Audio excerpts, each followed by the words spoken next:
ദേശീയപാതാ വികസനവുമായി ബന്ധപ്പെട്ട് പൊളിച്ചുമാറ്റിയ ചാവക്കാട് നഗരസഭ മത്സ്യഭവൻ ഓഫീസിന് പുതുജീവൻ.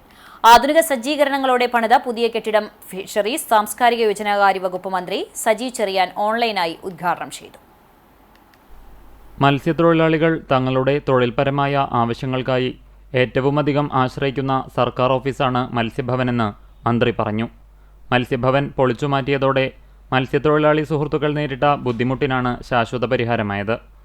ഓഫീസ് അതിവേഗത്തിൽ പൂർത്തിയാക്കാൻ സാധിച്ചത് അഭിനന്ദനാർഹമാണെന്നും അതിനായി നിരന്തരം പരിശ്രമിച്ച NK അക്ബർ MLA അഭിനന്ദിക്കുന്നുവെന്നും മന്ത്രി കൂട്ടിച്ചേർത്തു. ചടങ്ങിൽ NK അക്ബർ MLA അധ്യക്ഷത വഹിച്ചു.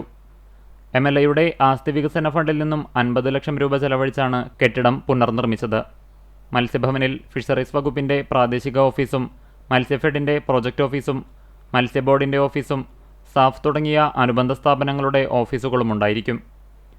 ഇതോടെ മത്സ്യമേഖലയെ ആശ്രയിക്കുന്നവർക്ക് എല്ലാവിധ സേവനങ്ങളും ഒരു കുടക്കീഴിൽ ലഭ്യമാകും.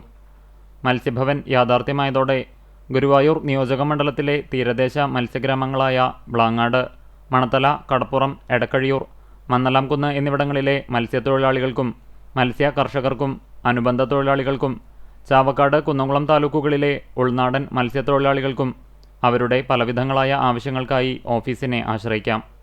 കേരള സംസ്ഥാന തീരദേശ വികസന കോർപ്പറേഷനായിരുന്നു മത്സ്യഭവൻ്റെ നിർമ്മാണ ചുമതല.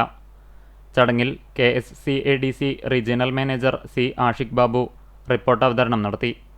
ചാവക്കാട് നഗരസഭാ chairman AH Akbar, vice chairperson Binsi Santhosh, standing committee ചെയർപേഴ്സൺമാർ, കൗൺസിലർമാർ, വിവിധ രാഷ്ട്രീയ പാർട്ടി പ്രതിനിധികൾ തുടങ്ങിയവർ സംസാരിച്ചു.